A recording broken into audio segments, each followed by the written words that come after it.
ಎಲ್ಲರಿಗೂ ಸ್ವಾಗತ. ನಾಳೆ ಗೃಹಲಕ್ಷ್ಮಿಯರಿಗೆ ಸಿಹಿ ಸುದ್ದಿ. ಒಟ್ಟಿಗೆ 6,000 ಹಣ ಜಮಾ. ಈ 20 ಜಿಲ್ಲೆಯವರಿಗೆ ಇಲ್ಲಿದೆ ಸಂಪೂರ್ಣ ಮಾಹಿತಿ. ಸ್ನೇಹಿತರೆ, 11 ಮತ್ತು 12ನೇ ಕಂತಿನ ಗೃಹಲಕ್ಷ್ಮಿ ಯೋಜನೆಯ ಹಣ ಇನ್ನೂ ಬಂದಿಲ್ಲ. ಸ್ನೇಹಿತರೆ, ಕರ್ನಾಟಕದ ಸಮಸ್ತ ಜನರಿಗೆ ಈ ಮೂಲಕ ತಿಳಿಸುವುದೇನೆಂದರೆ, ಗೃಹಲಕ್ಷ್ಮಿ ಯೋಜನೆಯ 11 ಮತ್ತು 12ನೇ ಕಂತಿನ ಹಣವನ್ನು 4 ಹಂತಗಳಲ್ಲಿ ಈ ಜಿಲ್ಲೆಯಲ್ಲಿ ಇರುವಂತಹ ಜನರಿಗೆ ನಾಳೆ ಹಣ ಬಿಡುಗಡೆಯಾಗಲಿದೆ. ಹಾಗಾಗಿ ಈ ವಿಡಿಯೋದಲ್ಲಿ ಯಾವ ಜಿಲ್ಲೆಯಲ್ಲಿ ಇರುವಂತಹ ಜನರಿಗೆ ಹಣ ಬರುತ್ತದೆ ಎಂಬ ಮಾಹಿತಿಯನ್ನು ನಾವು ತಿಳಿದುಕೊಳ್ಳೋಣ. ಹಾಗಾಗಿ ಈ ವಿಡಿಯೋ ಸಂಪೂರ್ಣವಾಗಿ ನೋಡಿ. ಸ್ನೇಹಿತರೆ, ಇದೇ ರೀತಿ ನಮ್ಮ ಹೊಸ ಅಪ್ಡೇಟ್ಸ್ಗಳನ್ನು ಪಡೆಯಲು ಸರ್ಕಾರದ ವಿವಿಧ ಯೋಜನೆಗಳ ಬಗ್ಗೆ, ಸ್ಕಾಲರ್ಶಿಪ್ಗಳ ಬಗ್ಗೆ ಮಾಹಿತಿಯನ್ನು ತಿಳಿದುಕೊಳ್ಳಲು ನಮ್ಮ ಚಾನಲನ್ನು ಸಬ್ಸ್ಕ್ರೈಬ್ ಮಾಡಿ. ಸ್ನೇಹಿತರೆ, ಗೃಹಲಕ್ಷ್ಮಿ ಯೋಜನೆಯ ಹಣ 4 ಹಂತಗಳಲ್ಲಿ ಬಿಡುಗಡೆ. ಕೆಲವೊಂದು ಸೋಷಿಯಲ್ ಮೀಡಿಯಾ ಹಾಗೂ ಖಾಸಗಿ ಮಾಧ್ಯಮಗಳ ವರದಿ ಮಾಡಿರುವ ಪ್ರಕಾರ, ಗೃಹಲಕ್ಷ್ಮಿ ಯೋಜನೆಯ 11 ಮತ್ತು 12ನೇ ಕಂತಿನ ಒಟ್ಟಾಗಿ 4,000 ರೂಪಾಯಿ ಹಣವನ್ನು 4 ಹಂತಗಳ ರೂಪದಲ್ಲಿ ಜಿಲ್ಲೆಗಳನ್ನು ವಿಂಗಡಿಸಲಾಗಿದೆ. ಹಾಗೂ ಈ ಜಿಲ್ಲೆಯಲ್ಲಿರುವಂತಹ ಜನರಿಗೆ ನಾಳೆ ಒಟ್ಟಿಗೆ 4,000 ಹಣ ಜಮಾ ಮಾಡಲಾಗುತ್ತೆ ಎಂದು ಲಕ್ಷ್ಮೀ ಹೆಬ್ಬಾಳ್ಕರ್ ಅವರು ಸ್ಪಷ್ಟನೆ ನೀಡಿದ್ದಾರೆ. ಉಳಿದ ಜಿಲ್ಲೆಯಲ್ಲಿರುವಂತಹ ಜನರಿಗೆ ಯಾವಾಗ ಹಣ ಜಮಾ ಆಗುತ್ತದೆ ಎಂಬ ಮಾಹಿತಿಯನ್ನು ಮುಂದಿನ ವಿಡಿಯೋದಲ್ಲಿ ತಿಳಿದುಕೊಳ್ಳೋಣ. ಸ್ನೇಹಿತರೆ, ಬೆಂಗಳೂರು ವಿಭಾಗ, ಬೆಳಗಾವಿ ವಿಭಾಗ, ಮೈಸೂರು ವಿಭಾಗ, ಬೆಂಗಳೂರು ವಿಭಾಗ ಗೃಹಲಕ್ಷ್ಮಿ ಸ್ಕೀಮ್ ಯೋಜನೆಯ 11 ಮತ್ತು 12ನೇ ಕಂತಿನ ಈ ಜಿಲ್ಲೆಗಳಿಗೆ ನಾಳೆ ಬರುತ್ತದೆ.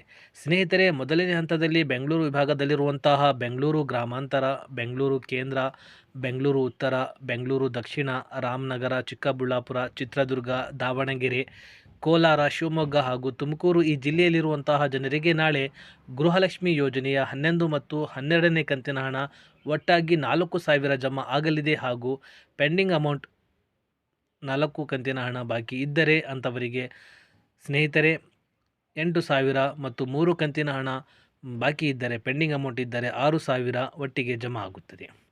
ಬೆಳಗಾವಿ ವಿಭಾಗದ ಜಿಲ್ಲೆಗಳಿಗೆ 11 ಮತ್ತು 12ನೇ ಕಂತಿನ ಹಣ ನಾಳೆ ಜಮಾ ಆಗುತ್ತದೆ. ಸ್ನೇಹಿತರೆ, ಸಂಬಂಧಿಸಿದಂತೆ ಗೃಹಲಕ್ಷ್ಮಿ 11 ಮತ್ತು 12ನೇ ಕಂತಿನ 2ನೇ ಹಂತದಲ್ಲಿ ಬೆಳಗಾವಿ ವಿಭಾಗಕ್ಕೆ ಸಂಬಂಧಿಸಿದಂತೆ ಬೆಳಗಾವಿ, ಬಾಗಲಕೋಟ್, ವಿಜಯಪುರ, ಧಾರವಾಡ, ಹಾವೇರಿ, ಉತ್ತರ ಕನ್ನಡ, ಗದಗ್ ಮತ್ತು ಈ ಜಿಲ್ಲೆಯಲ್ಲಿರುವಂತಹ ಜನರಿಗೆ 2ನೇ ಹಂತದಲ್ಲಿ ಹಣ ಜಮಾ ಆಗುತ್ತದೆ. ಹೌದು ಸ್ನೇಹಿತರೆ, 3ನೇ ಹಂತದಲ್ಲಿ ಕಲಬುರಗಿ ವಿಭಾಗಕ್ಕೆ ಸಂಬಂಧಿಸಿದಂತೆ ಕಲಬುರಗಿ, ರಾಯಚೂರು, ಯಾದಗಿರಿ, ಬೀದರ್, ಕೊಪ್ಪಳ, ಬಳ್ಳಾರಿ ಈ 6 ಜಿಲ್ಲೆಯಲ್ಲಿರುವಂತಹ ಜನರಿಗೆ ಗೃಹಲಕ್ಷ್ಮಿ ಯೋಜನೆಯ ಜೂನ್ ಮತ್ತು ಜುಲೈ ತಿಂಗಳ 2 ಕಂತಿನ ಹಣವನ್ನು 3ನೇ ಹಂತದಲ್ಲಿ ಹಣ ಜಮಾ ಮಾಡಲಾಗುತ್ತದೆ. ಮೈಸೂರು ವಿಭಾಗ ಗೃಹಲಕ್ಷ್ಮಿ ಸ್ಕೀಮ್ 4ನೇ ಹಂತದಲ್ಲಿ ಮೈಸೂರಿಗೆ ಸಂಬಂಧಿಸಿದ ವಿಭಾಗದಲ್ಲಿರುವ ಜನರಿಗೆ ಗೃಹಲಕ್ಷ್ಮಿ ಯೋಜನೆ ಮತ್ತು ಜುಲೈ ತಿಂಗಳ ಒಟ್ಟಿಗೆ ಜಮಾ ಆಗುತ್ತದೆ. ಮೈಸೂರು ವಿಭಾಗಕ್ಕೆ ಸಂಬಂಧಿಸಿದ ಜಿಲ್ಲೆಗಳ ವಿವರ ಈ ರೀತಿಯಾಗಿದೆ. ಚಾಮರಾಜನಗರ, ಚಿಕ್ಕಮಗಳೂರು, ದಕ್ಷಿಣ ಕನ್ನಡ, ಹಾಸನ, ಕೊಡಗು, ಮಂಡ್ಯ, ಮೈಸೂರು ಹಾಗೂ ಉಡುಪಿ ಜಿಲ್ಲೆಗಳಲ್ಲಿರುವ ಜನರಿಗೆ 4ನೇ ಹಂತದಲ್ಲಿ ಗೃಹಲಕ್ಷ್ಮಿ ಯೋಜನೆ ಹಣ ಜಮಾ ಆಗುತ್ತದೆ. ಗೃಹಲಕ್ಷ್ಮಿ ಯೋಜನೆ ಹಣ ಎಷ್ಟು ಜಮಾ ಆಗುತ್ತದೆ? ಸ್ನೇಹಿತರೆ, ನಿಮ್ಮಲ್ಲಿ ಒಂದು ಪ್ರಶ್ನೆ ಕಾಡಬಹುದು, ಗೃಹಲಕ್ಷ್ಮಿ ಯೋಜನೆ ಹಣ ಎಷ್ಟು ಜಮಾ ಆಗುತ್ತದೆ ಎಂದು ಈಗ ತಿಳಿದುಕೊಳ್ಳೋಣ. ಸ್ನೇಹಿತರೆ, ನಿಮಗೆ 2 ಕಂತಿನ ಹಣ ಬಾಕಿ ಇದ್ದರೆ, ಅಂದರೆ ಜೂನ್ ಮತ್ತು ಜುಲೈ ತಿಂಗಳ ಹಣ ಬಾಕಿ ಇದ್ದರೆ ನಿಮಗೆ ಒಟ್ಟಿಗೆ 4,000 ಜಮಾ ಆಗುವಂಥ ಸಾಧ್ಯತೆ ಇರುತ್ತದೆ. ಹಾಗೂ 3 ಕಂತಿನ ಹಣ ಬಾಕಿ ಇದ್ದರೆ ಒಟ್ಟಿಗೆ 6,000 ಹಣವನ್ನು ಈಗಾಗಲೇ ಕೆಲವೊಂದು ಜಿಲ್ಲೆಯಲ್ಲಿರುವ ಜನರಿಗೆ ಬಿಡುಗಡೆ ಮಾಡಿದ್ದಾರೆ. ಹಾಗಾಗಿ ನಿಮಗೆ ಎಷ್ಟು ಕಂತಿನ ಹಣ ಪೆಂಡಿಂಗ್ ಇದೆ ಎಂಬ ಆಧಾರದ ಮೇಲೆ ನಿಮ್ಮ ಖಾತೆಗೆ ಹಣ ಜಮಾ ಆಗುತ್ತದೆ. ಮ್ಯಾಕ್ಸಿಮಮ್ ನಿಮಗೆ 5 ಕಂತಿನ ಹಣವಾದರೆ ಪೆಂಡಿಂಗ್ ಇರುವಂತಹ ಎಲ್ಲ ಕಂತಿನ ಹಣ ಬಿಡುಗಡೆ ಮಾಡುವಂಥ ಎಲ್ಲ ಸಾಧ್ಯತೆಗಳು ಇರುತ್ತದೆ.